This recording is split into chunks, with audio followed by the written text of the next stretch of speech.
নমস্কার বন্ধুরা, আজকে অনেকদিন পরে আবার একটা লং ভিডিও নিয়ে চলে এলাম। আজকে আমি কতগুলো এক্সারসাইজ দেখাবো যেটা ওয়েট কাফের উপরে থাকবে এবং আমাদের টার্গেটেড এরিয়া থাকবে আমাদের লেগ মাসেলস। তো এখন এক্সারসাইজ গুলো দেখে নেওয়া যাক। আমাদের আজকের ফার্স্ট এক্সারসাইজ হবে leg extension. And leg extension করার জন্য আমি দুভাবে দেখাবো এক্সটেনশনটা। তো ফার্স্টে একদম বেসিকটা দেখাচ্ছি। আমি একটা এখানে টুল নিয়েছি, আপনারা চেয়ারও নিতে পারেন। এন্ড কমফোর্টেবলি এখানে বসতে হবে। বসে দুটো নি আমাদেরকে এইরকম ভাবে গ্যাপ রাখতে হবে, 1 ফিট মতন গ্যাপে রাখতে হবে। এন্ড এখান থেকে এই নি দুটোকে ইকুয়াল রেখে এখান থেকে জাস্ট একটা leg up and down, 1 exhale up, inhale down. এইটা করার সময় কখনোই কিন্তু আমরা নি এইরকম তুলবো না, দুটো নি একই জায়গায় প্লেস থাকবে। And exhale up, inhale down, 1 2, ঠিকই একই রকম ভাবে অন্য পাটাতেও 1 2 3 4 5। আর এইরকম ভাবে আপনাদের যেটা ফিটনেস গোল আছে সেই অনুযায়ী যা সেটস এন্ড রিপিটেশনস আপনারা সেট করে থাকেন সেই অনুযায়ী এক্সারসাইজটা পারফর্ম করবেন। এইটারই এবার একটা অ্যাডভান্স পার্ট দেখাবো, যেটা আমি এবার এটা ম্যাটে বসে করব। এখানে ম্যাটে বসে করার সময় কিছুটা কোর আমাদের এঙ্গেজ হয়। ম্যাটে বসে করতে গেলে আমরা যেভাবে সিটিং বোর্ড পশ্চারে বসি সেই রকম পশ্চারে বসবো। সোজা এরকম রাখবো বডিটাকে, কিছুটা ইনক্লাইন করে নেবো আপার বডিটা, কোর কন্ট্রাক্টেড রাখবো, হাতে সাপোর্ট নেবো এবং দুটো নি এইরকম ভাবে ইকুয়াল মানে অ্যাপার্টে রাখবো যাতে 1 ফিট মতন অ্যাপার্ট থাকে এবং এই নিটা আর এই নিটা একই অ্যালাইনমেন্টে থাকবে। এই জায়গাটা থেকে রেখে এইরকম ভাবে টো পয়েন্টেড রেখে এক্সহেল করে up, inhale down, exhale up, inhale down, 2 exhale up, inhale down, 3 4 5। এবার অন্য পায়ে আমরা দেখে নেবো একই রকম ভাবে 1, দুটো নি একই অ্যালাইনমেন্টে রাখবো, 2 এক্সহেল করে up, inhale down, 3 4 5 and relax. Weight calf দিয়ে নি এক্সটেনশন আর লেগ এক্সটেনশন কিন্তু যারা থেরাপি নিচ্ছেন, নির কোনো ইনজুরি রয়েছে তাদের জন্য ভীষণভাবে বেনিফিটেড হয়। কারণ হচ্ছে এখানে যেহেতু এক্সটার্নাল ওয়েটটা আপনি চুজ করতে পারছেন এন্ড অ্যাকর্ডিংলি আপনারা ওয়েট কাফ কিনতে পাচ্ছেন, তো সেই রকম ভাবে আপনারা এক্সারসাইজটা করতে পারেন এবং খুব ভাবে ব্যালেন্স করে এক্সারসাইজটা করা যায়। কারণ আপনার সেখানে 100% কনসেন্ট্রেশন থাকছে, কারণ নিটা যেহেতু বললাম দুটো নি একই অ্যালাইনমেন্টে রাখতে হবে। আর এটা খুব স্লোলি প্রসেসে যদি আপনারা করেন, আপনাদের যারা নি ইনজুরি রয়েছে, সাপোজ অনেকের থাকে যেটা নি পেইন হয়, জয়েন্টের ভিতরে পেইন হয়, হয়তো লেগ এক্সটেনশন জিমে করতে গেলে হাঁটুর ভিতরে কটকট করে ওঠে কিংবা লেগ প্রেস করতে গেলে কটকট করে, তো তাদের কিন্তু এই এক্সারসাইজটা ভীষণই বেনিফিট হবে তাদের জন্য। এবং এই এক্সারসাইজটা করার সময় আপনারা 100% ফোকাস রাখবেন যাতে নি দুটো এক অ্যালাইনমেন্টে থাকে এবং মাসেলটা, কোয়াড্রিসেপস মাসেলটা পুরো কন্ট্রাক্ট করে করেই কিন্তু আপনাকে ওয়েটটাকে লিফট করতে হবে।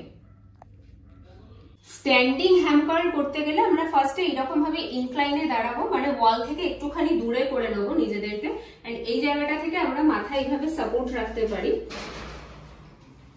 ব্যালেন্সিং এর জন্য। এবং আমরা যখন এই এক্সারসাইজটা পারফর্ম করব তখন এইরকম ভাবে 1 ফিট অ্যাপার্টে আমরা দাঁড়াবো, পাটাকে রাখবো।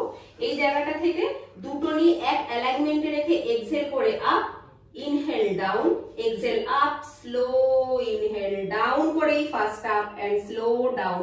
যাদের এইরকম ভাবে ব্যালেন্স করে রাখতে অসুবিধা হবে তারা কিন্তু আপনারা দুটো পা একসাথে জোড়া করে নিতে পারেন, মানে নি দুটোকে এইভাবে টাচ করে রেখে করতে পারেন। কারণ শুরুতে কিন্তু নি আগে পিছু হওয়ার একটা টেন্ডেন্সি থাকবে, সেম অ্যালাইনমেন্টে কিন্তু নি থাকবে না। এন্ড এক্সহেল করে আপ, ইনহেল ডাউন করে আপ, ইনহেল ডাউন করে আপ, ইনহেল ডাউন করে আপ এন্ড রিল্যাক্স। স্ট্যান্ডিং হ্যাম কার্লটা আপনারা লাইনেও করতে পারেন। এন্ড লাইন হ্যাম কার্ল করার জন্য একই রকম ভাবে আমাদের উপর হয়ে শুয়ে পড়তে হবে। এন্ড এখানে চিনের নিচে হাত দেবো, নি দুটোকে এইরকম ভাবে সাপোর্টে রাখবো ম্যাটে। এন্ড এখান থেকে এক্সহেল আপ, ইনহেল ডাউন করে এক্সহেল আপ, ইনহেল ডাউন করে এক্সহেল আপ। এন্ড এটা যদি ইজি লাগে সিঙ্গেল লেগে, ডাবল লেগেও একসাথে করতে পারেন। এটা একটু চ্যালেঞ্জিং হয়, ব্যালেন্স রাখাটা চ্যালেঞ্জিং হয়। এক্সহেল করে আপ, ইনহেল ডাউন করেই এক্সহেল করে up, inhale down and exhale up করেই আপ। ম্যাক্সিমাম কন্ট্রাকশন করতে গেলে ম্যাক্সিমাম গ্লুটস এর কাছে পাটাকে নেবেন এন্ড রিল্যাক্স। কাফ দিয়েও হ্যাম কার্ল তারা করতে পারেন যাদের মেশিনে, জিমে পার্টিকুলারলি মেশিনে হ্যাম কার্ল করতে প্রবলেম হয়, কারণ হ্যামস্ট্রিং মাসেলস হয়তো অতটা স্ট্রংই নয় যেটা মেশিনটাকে লিফট করতে পারবে। সেটা হয়তো 0 ওয়েটে রয়েছে মেশিনটা, বাট স্টিল মেশিনেরও তো একটা টেনশন থাকে, সেই টেনশনটাকেও লিফট করার মতন অনেকেরই মাসেলের পাওয়ার থাকে না। তো তারা কিন্তু ইনিশিয়ালি এইরকম ওয়েট কাফ ইউজ করে হ্যাম কার্ল করে আগে আপনাদের হ্যামস্ট্রিং এর স্ট্রেংথ বাড়িয়ে নিলেন, এন্ড তারপরে কিন্তু আপনারা খুব ইজিলি হ্যামস্ট্রিং মেশিন ইউজ করে জিমে হ্যাম কার্ল করতে পারেন। আজকের ভিডিওটা আমি এখানেই শেষ করলাম। আমার নেক্সট দিনের ভিডিওতে কিন্তু এই ওয়েট কাফ নিয়ে গ্লুটস এন্ড ইনার থাইজেরও কিছু এক্সারসাইজ থাকবে, তার সাথে আমি কাফেরও এক্সারসাইজ দেখাবো ওয়েট কাফ ইউজ করে কিভাবে করা যায়।